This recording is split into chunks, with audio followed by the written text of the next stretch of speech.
Hello दोस्तों, हम उन 21 बातों को जानेंगे जो हमें भगवत गीता से सीखने को मिलती है। मैं इन 21 सीखों को साधारण भाषाओं में बताऊंगा, इसलिए अगले कुछ मिनट्स मेरे शब्दों को ध्यान से सुनना और समझना होगा। बिना समय बर्बाद करते हुए इतिहास के सबसे बड़े खजाने की तरफ चलते हैं, जिसको इस दुनिया के ही नहीं, इस सृष्टि के सबसे बड़े मोटिवेशनल स्पीकर ने हमें दिया है, श्री कृष्ण द्वारा हमको दिया गया है, जिसको बड़ी आसानी से समझकर और फॉलो करके इंसान वो पा सकता है जो वो चाहता है। खुशी पाना चाहता हो, सफलता पाना चाहता हो, चाहे मैनेजमेंट सीखना चाहता हो, चाहे अपनी जिंदगी को बेहतर बनाना हो, भगवत गीता से महान और दूसरा कोई कोर्स हो नहीं सका। आइए शुरू करते हैं। मैं भगवत गीता की सिंपल से सिंपल शब्दों में आपको 21 सीखों को मैं आपको समझा।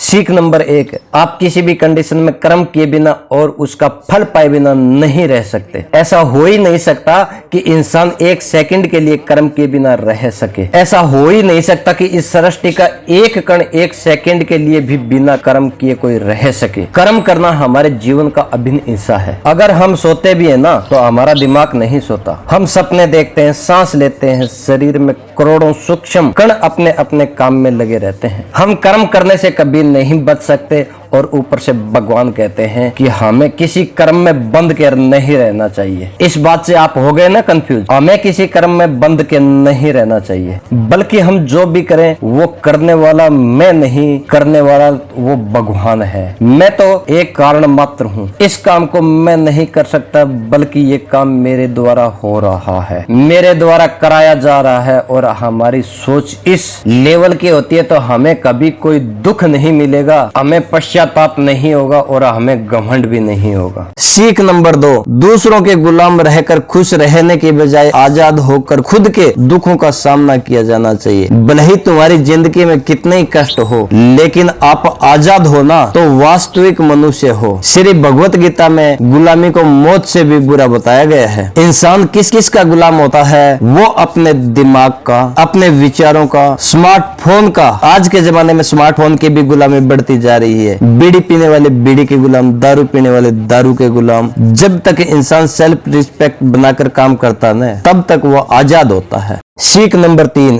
डिजायर, गुस्सा और लालच, ये तीनों नरक के दरवाजे हैं। डिजायर के बिना, किसी मकसद के बिना हम जिंदगी नहीं जी सकते। मकसद पूरा करने के लिए हमें डिजायर बहुत जरूरी है, लेकिन मकसद जब खुद तक सीमित होकर रह जाए, इस बात से कोई फर्क ना पड़े कि आपके मकसद की वजह से सामने वाले के कितना नुकसान हो रहा हो, तो वो डिजायर है ना, बहुत दुख देने वाली बन जाएगी, क्योंकि कभी ना कभी उसके गलत नतीजों का मुकाबला आपको करना ही पड़ेगा। दूसरा दरवाजा है एंगर, गुस्सा। गुस्सा हमारे कमजोर होने का सबसे बड़ा सबूत है। जो इंसान बहुत ज्यादा गुस्सा करता है ना, वो बहुत ज्यादा कमजोर है। ठीक है, किसी के अच्छे के लिए आपने गुस्से की एक्टिंग कर ली तो समझ में आता है, लेकिन ये क्या बात हुई? बीपी हाई हो गया, आंखें लाल हो गई, पसीना आ गया, पूरा आउट ऑफ कंट्रोल हो गई। तीसरा नरक का दरवाजा है लालच। लालच के बिना हमारा जीवन यापन हो पाना मुश्किल है, लेकिन जब तक लिमिट में, और यदि हम लालच करें तो वो तो ठीक है, अच्छी बात है। यदि हम हद पार कर दें लालच की, वो हमको नरक तक लेके जाता है। ये तीनों नरक के दरवाजे हैं। मरने के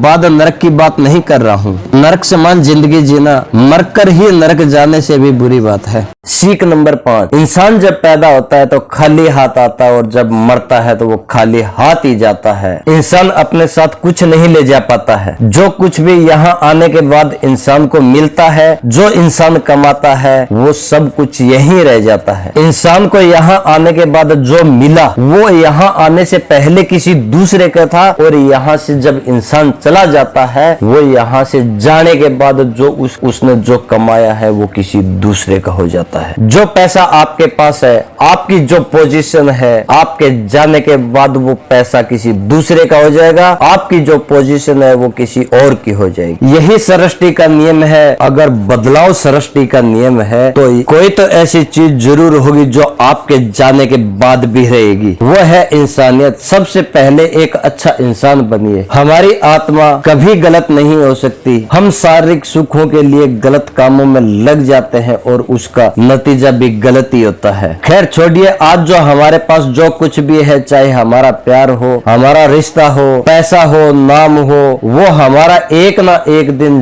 जरूर छिन जाएगा। और यही इस सृष्टि दृष्टि का नियम है। जो कल किसी और का था, जो आज आपका है, जो आज आपका है वो कल किसी और का होगा। सीख नंबर 5, आज जिंदगी में जो कुछ भी हो केवल आपकी सोच की वजह से हो। आज कोई इंसान अगर किसी लेवल पर है, चाहे वह लेवल ऊपर हो चाहे वो लेवल नीचे हो, वो बंदा केवल अपनी सोच की वजह से है। अगर एक भिखारी अमीर बनना चाहे तो वो बन सकता है, कोई इसे रोक नहीं सकता। अगर एक अमीर बर्बाद होना चाहे तो वो हो सकता है। अगर कोई खेल में कोई खिलाड़ी गोल्ड मेडल लेके आता है ना, तो वो अपनी मजबूत सोच की वजह से लेकर आता है। अगर आपने कोई लक्ष्य मन में जीत लिया है ना, तो ग्राउंड पर तो केवल औपचारिकता ही रह जाती है, वो जीत आप जीत चुके हो। सीख नंबर 6, इस दुनिया का सबसे शांत इंसान वो है जिसकी बुद्धि और आत्मा एक पक्ष में है, जिसका दिमाग और दिल एक पक्ष में है। वह इंसान कभी खुश नहीं रह सकता जिसके मन में बहुत सारे इच्छाएं होती हैं। जब इच्छाएं पूरी नहीं होती हैं तो बंदे में क्रोध पैदा होने लगता है। वो अपने आप को कभी काबू नहीं कर पाते हैं। जो काम आप करना चाहते हो और वो वास्तव में सही है, जो आपको संतुष्टि देता है और जो वास्तव में आपको करना चाहिए, तो आपको खुश रहने से कोई नहीं रोक सकता। हमारे मन का अशांत रहने का सबसे बड़ा कारण यही है कि हम बहुत सारे डिजायर पूरे होने की शर्त पर खुशियों को बांध कर रख देते हैं। खुशी तो एक मानसिक अवस्था है, हर वक्त आदमी खुश रह सकता है। सीख नंबर 7, कोई भी काम केवल अच्छा और बुरा एक ही वजह से बनता है, उस काम को करने के पीछे का इरादा। आप किसी काम को करना क्यों चाहते हैं? क्या आप इस काम को इसलिए करना चाहते हैं जिससे आपका कोई स्वार्थ पूरा हो रहा हो, या आप किसी काम को इसलिए कर रहे हैं कि किसी का भला हो जाए? काम भले ही एक ही है, उस काम के पीछे आपका उद्देश्य तय करता है कि वो काम अच्छा है या बुरा। महाभारत के युद्ध में लड़ाई कौरव भी कर रहे थे और पांडव भी लड़ाई कर रहे थे। पांडव धर्म युद्ध कर रहे थे और कौरव अधर्म युद्ध कर रहे थे। दोनों एक ही मैदान पर और दोनों अपनी पूरी की पूरी ताकत के साथ एक दूसरे से लड़ रहे थे। काम एक होने के बाद भी, मेहनत एक होने के बाद भी कौरव हार गए और पांडव जीत गए। कारण था इरादा एक का सही और दूसरे का गलत था। सीख नंबर 8, सच्चाई और अच्छाई को ना कभी छुपाया जा सकता और ना कभी हराया जा सकता। इसलिए सच कहने से और अच्छे काम करने से कभी मत डरिए। इसलिए भगवान बुद्ध भी कहते हैं, सच्चाई और सूरज को ज्यादा देर तक छुपाया नहीं जा सकता। एक वक्त आने के बाद दुनिया के सामने आना ही होता है। सच्चाई को आप दुनिया के सामने आने से रोक नहीं सकते। अगर आप ऐसा काम कर रहे हैं जो गलत है, जिसमें झूठ है, तो आपको वो काम आज ही छोड़ देना चाहिए। किसी न किसी दिन सच्चाई दुनिया के सामने जरूर आएगी। हम डेली लाइफ में बहुत झूठ डेली बोलते हैं, या तो कोई आरोप से बचने के लिए या अपने कोई स्वार्थ के लिए। भगवत गीता में यह भी कहा गया है कि आप कोई ऐसा सच बोल रहे हो जिससे किसी मासूम के साथ अन्याय हो रहा है, तो ऐसा सत्य भी अच्छा नहीं है। अगर आप ऐसा झूठ बोलते हो जिससे किसी का भला होता हो पर किसी का नुकसान नहीं होता हो, तो ऐसा झूठ भी बुरा नहीं होता। किसी के साथ अन्याय नहीं होना चाहिए। इसलिए अपने विवेक से सोचकर बोलना चाहिए कि किसी के साथ अन्याय तो नहीं हो रहा है। सीख नंबर 9, अगर आप जिंदगी में कुछ पाना चाहते हैं तो आपको मेहनत करना ही पड़ेगा। अगर आप मेहनत नहीं करना चाहते तो आपको इस बात का दुख नहीं होना चाहिए कि आपको वो सब हासिल नहीं हो पाया जिसे आप हासिल करना चाहते थे। अगर आपकी जिंदगी में किसी लक्ष्य को प्राप्त करने के खास मायने हैं तो कड़ी मेहनत करनी पड़ेगी। कड़ी मेहनत कीजिए। अपने लक्ष्य के पीछे आपको संघर्ष करना ही पड़ेगा। आपको मेहनत करनी ही पड़ेगी। अगर आप मेहनत नहीं करना चाहते तो आपको जो मिला उसी से संतुष्ट रहना होगा। आपके साथ अन्याय होगा तो उसे सहना होगा। जो मेहनत करता है वो सुख भोगता है। जिसको कोरे सपने देखने थे वह आज भी वैसा ही है जैसा तब था जब वह सपना देखना शुरू किया था। अपने सपने पूरे करने के लिए संघर्ष तो करना ही पड़ेगा। सीख नंबर 10, अपने आप को काम में होने वाली जीत या हार में बांध कर नहीं रखना चाहिए। यह एक ऐसी चीज है, अगर लोग इसे समझ लें तो 100% दुख समाप्त हो सकते हैं और वो बिना डिस्टर्ब हुए मेहनत कर सकते हैं। ऐसी कोई मंजिल नहीं बचेगी दुनिया में जिसे वो हासिल ना कर सके। सबसे शानदार बात यह होगी कि बहुत कुछ अचीव करने के बाद भी घमंड नहीं होगा। आपका किसी काम को लेकर ये उद्देश्य नहीं होना चाहिए कि अगर ये मैं काम कर लूंगा तो मुझे ये फल मिलेगा। अगर हम मेहनत करते हैं, मेहनत से ज्यादा मन में डिजायर होती है। हम हर वक्त ये सोचते रहते हैं कि मैं इतनी मेहनत करता हूँ, मुझे सक्सेस क्यों नहीं मिलेगी, मुझे सक्सेस मिलनी ही चाहिए। हमारी इच्छाएं इतनी ज्यादा हो जाती हैं जो कि इतनी हमारी मेहनत होनी चाहिए। अगर आप अपने काम में सफल नहीं हो पाते हैं तो एक बात आपको जरूर याद रखनी चाहिए, आप इस काम में सफल नहीं हुए तो कोई और इस काम में जरूर सफल हुआ होगा। उसने आपसे ज्यादा मेहनत किया है। अगर वो सफलता उसको ना मिलकर आते तो उसके साथ अन्याय होता, क्योंकि उसने आपसे ज्यादा मेहनत कर रखी है। आपके कर्म जिस दिन ज्यादा संघर्षशील बन जाएंगे ना, उस दिन आपकी जीत निश्चित हो जाएगी। श्री भगवत गीता में श्री कृष्ण रिजल्ट के बारे में सोचने से क्लियर मना करते हैं। इसलिए श्री कृष्ण अर्जुन को कहते हैं, अर्जुन तुम उठ, युद्ध के परिणाम के बारे में सोचे बगैर ये समझकर लड़ाई कर कि तू नहीं बल्कि भगवान खुद लड़ाई कर रहे हैं। इस युद्ध में केवल अर्जुन को लड़ाई लड़नी थी, वो लड़ा, श्री कृष्ण का काम था परिणाम देना, उन्होंने दिया। सीख नंबर 11, इस दुनिया में हम अपने आप को बेहतर बनाने के लिए आए हैं, बेहतर सीखने के लिए आए हैं। जो ऐसा नहीं कर रहे ना, वो हर दिन मर रहे। इंसान का नाश दो तरीके से होता है, उसका शरीर बुढ़ा हो जाए, उसकी रगों में खून दौड़ना बंद कर दे तो उसकी मौत हो जाती है, ये हम सब जानते हैं। दूसरी मौत कब होती है इंसान की, जब वो अपने मन से हार जाता है और अपने मन में बिठा लेता है कि इस काम को मैं नहीं कर सकता। जब इंसान समस्याओं के सामने अपने आप को बेबस समझने लगता है, जब इंसान ये सोच लेता है कि ये समस्याएं बहुत बड़ी हैं, इनका निदान मैं नहीं कर सकता, जब इंसान की हिम्मत मरती है ना, इंसान जिंदा लाश की तरह हो जाता है। इसलिए भगवान ने भगवत गीता में कहा है, हमारी आत्मा हर जन्म अपने आप को बेहतर बनाती है और अपनी एक यात्रा में आगे बढ़ती है। जब उसका एक लेवल आता है तो वो परमात्मा में मिल जाती है, वापस फिर और शरीर को वो धारण नहीं करती है। हमारी उत्पत्ति है ना, उस परम पिता से हुई है जिसे हम भगवान कहते हैं, अल्लाह कहते हैं, या जो कुछ भी कहते हैं। धर्म अलग हो सकते हैं, अगर आपको बनाने वाला इतना मजबूत है तो आप इतना कमजोर कैसे हो सकते हैं। इसलिए हमें अपने मन से कभी हार नहीं माननी चाहिए। सीख नंबर 12, इस दुनिया में सबसे ज्यादा हिम्मत वाले और सबसे ज्यादा ताकतवर वो लोग हैं जो माफ करना जानते हैं। एक बार जरा सोच के देखिए, भगवान को कौन सी चीज है जो भगवान बनाती है। भगवत गीता में श्री कृष्ण ने कहा है कि चाहे कोई कितना ही पापी इंसान क्यों ना हो, अगर वो अपने बुरे कर्म छोड़कर अच्छे कर्म शुरू कर दे तो उसको भी भगवान अपना लेते हैं। यानी भगवान इस सृष्टि के मालिक होते हुए भी इतने नेक दिल के उसके लिए सब समान है और उसके लिए सबके दिल में जगह है। माफ करना महान व्यक्ति की निशानी होती है। किसी की गलती पर गुस्सा तो कोई कर सकता है, हिम्मत वाले लोग वो होते हैं जो गलती करने वाले को माफ करके एक और मौका दे सके। सीख नंबर 13, इस दुनिया में कोई महान बनकर कुछ करता है ना तो बाकी दुनिया वैसा ही करती है। जैसे आजकल फिल्मी हीरो हीरोइन कोई डांस का स्टेप करते हैं या अपने हेयर स्टाइल कुछ ऐसा करते हैं, वो आजकल ट्रेंड बन जाता है। ये भगवत गीता में श्री कृष्ण ने अर्जुन को आज से 5000 साल पहले ये कहा था, हे अर्जुन तुम यदि लड़ाई नहीं करेगा तो तेरा हर कोई तेरी बुराई करेगा और तेरे वश को गालियां देगा, लेकिन अगर तू युद्ध करके जीत जाएगा न तो आगे आने वाली दुनिया में तू एक एग्जाम्पल सेट करेगा। वो एग्जाम्पल होगा कि धर्म की अधर्म पर जीत हो ही जाती है। अर्जुन तू यदि युद्ध करेगा तो तेरी बहुत बड़ाई होगी, आगे आने वाली पीढ़ियां भी तेरी तरह ही करेगी।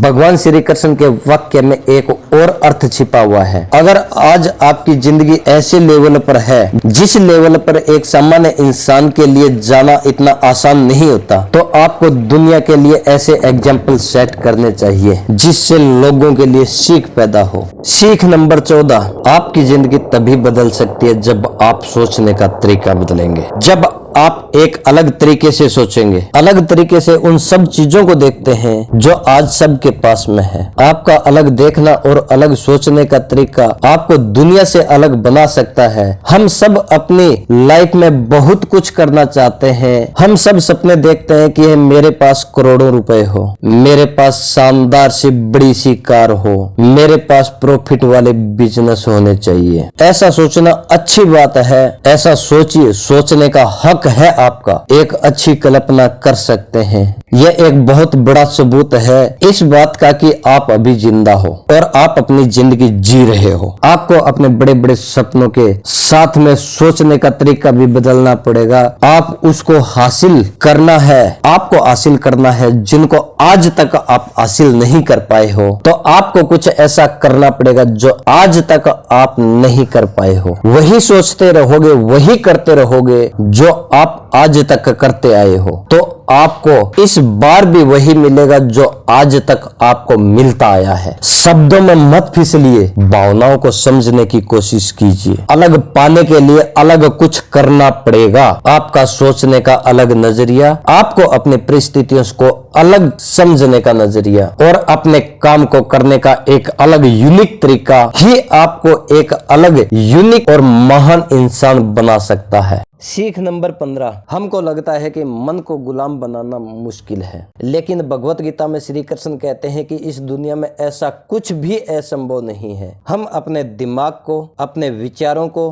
और अपने आप को वश में कर सकते हैं, बशर्ते हम ऐसा करना चाहें तो, हम इसका अभ्यास करें तो। जब श्री कृष्ण अर्जुन को कहते हैं, हे अर्जुन, तुम अपने मन को काबू में रखकर आपको युद्ध पे ध्यान देना चाहिए, तो अर्जुन कहते हैं, हे कृष्ण, आपने कह तो दिया ये मन हर बीमारी और दुख की जड़ है, तो ऐसा तो हो ही नहीं सकता कि मनुष्य इस मन को पूरी तरह काबू कर ले। तो ऐसा कौन सा तरीका है मैं इस मन को वश में कर सकूं? तो भगवान श्री कृष्ण कहते हैं कि इस दुनिया में ऐसा कोई काम नहीं जिसको इंसान कर नहीं सकता। आपने कभी सोचा था कि चांद पर कोई इंसान जाएगा? लेकिन देखो, चांद पे चले गए लोग। असंभव कुछ भी नहीं होता, प्रयास से हर काम सफल हो जाता है। अगर कोई किसी पहाड़ को फतेह करना चाहता है, अगर ऐसा एक बार में नहीं कर पाता है ना, तो उसे अपनी कोशिशें जारी रखनी चाहिए। अगर आप किसी काम में फेल हो रहे हैं ना,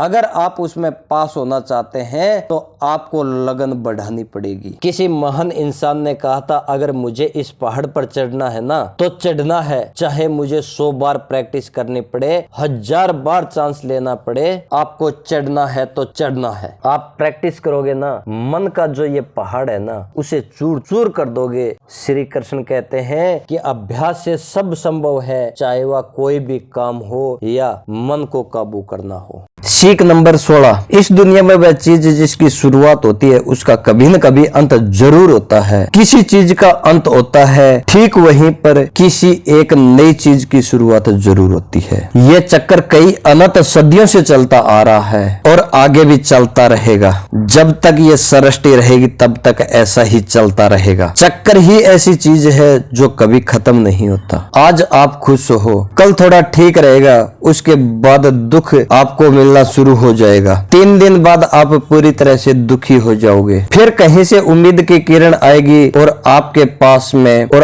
आपको बेहतर महसूस होने लगेगा और आपको ये लगने लगेगा कि आपके साथ अच्छा हो रहा है, आपका अच्छा वक्त आ रहा है, आपको सुख मिल रहा है। एक समय आने पर वो टाइम भी पीक पर होगा और वहां पर भी कुछ टाइम के लिए रुकेंगे। पहाड़ की चोटी पर जाने के बाद केवल नीचे आने का ही रास्ता बचता है। फिर नीचे आएंगे, फिर ऊपर चढ़ेंगे। ऐसे वो हर चीज जिसकी शुरुआत होती है उसका अंत निश्चित होता है। हमारा शरीर ही क्यों ना हो, हर वो चीज जिसका अंत होना है कभी ना कभी, चाहे उसे उम्मीद ही क्यों ना कहें। दुख और सुख के चक्कर में मत फंसना, चाहे कितना ही दुख क्यों ना हो, चाहे कितना भी सुख क्यों ना हो। सारे अपने आप शांत हो जाएंगे, पर आपको धैर्य रखना है। सीख नंबर 17, हमारे शरीर से बड़ी हमारी इंद्रियां होती हैं और हमारे इंद्रियों से बड़े हमारे विचार होते हैं और हमारे विचारों से बड़ी हमारी बुद्धिमानी होती है। अगर कोई हमारी बुद्धि से भी ऊपर है उसे आत्मा कहते हैं। यह सीख थोड़ी स्पेशल लगती है, लेकिन मैं तरीके से समझाने की कोशिश करूंगा, आपको समझ में जरूर आ जाएगी। भगवत गीता में श्री कृष्ण कहते हैं कि हमारा शरीर सबसे नीचे का लेवल है। जो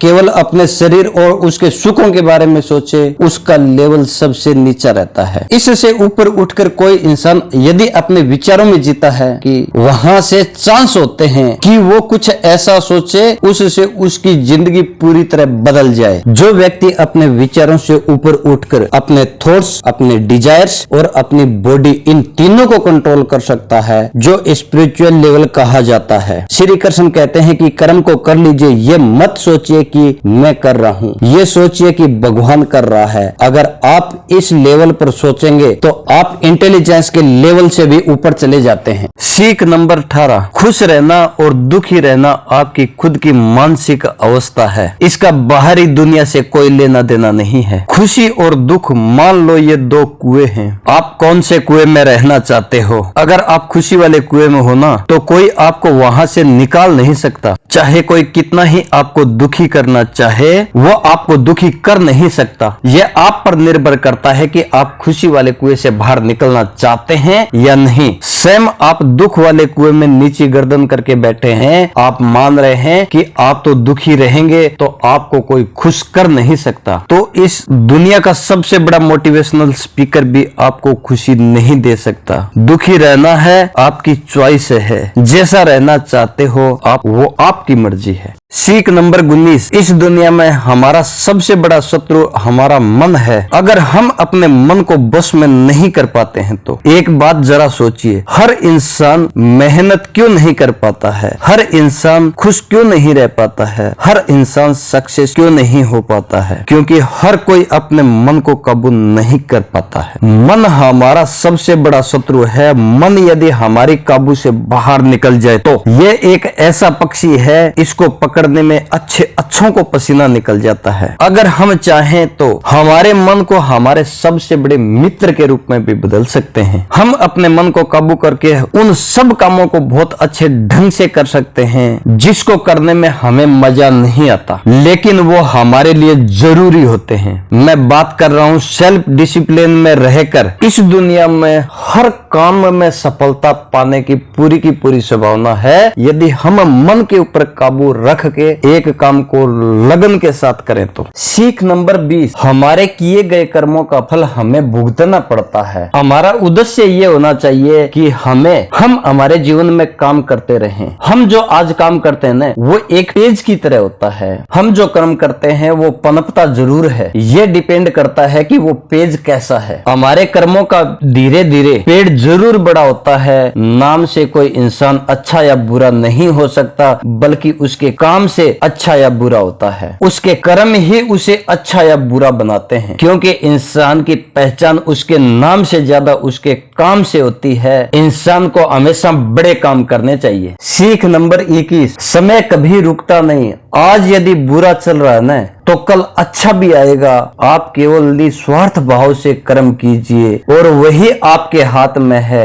फल देना तो ईश्वर के हाथ में है। ईश्वर आपके कर्मों को देख के आपको उसी हिसाब से फल जरूर देंगे। मैं उम्मीद करता हूं कि ये वीडियो आपको पसंद आया होगा। आपकी जिंदगी बेहतर बनाने के लिए ये थोड़ी बहुत भूमिका जरूर निभाएगा। मेहनत करते रहिए और आगे बढ़ते रहिए। एक समय के बाद आपका नाम देश में ही नहीं, इस विश्व में भी पूरे आपका नाम होगा और दुनिया में भी भारत का डंका बजेगा। जय हिंद दोस्तों।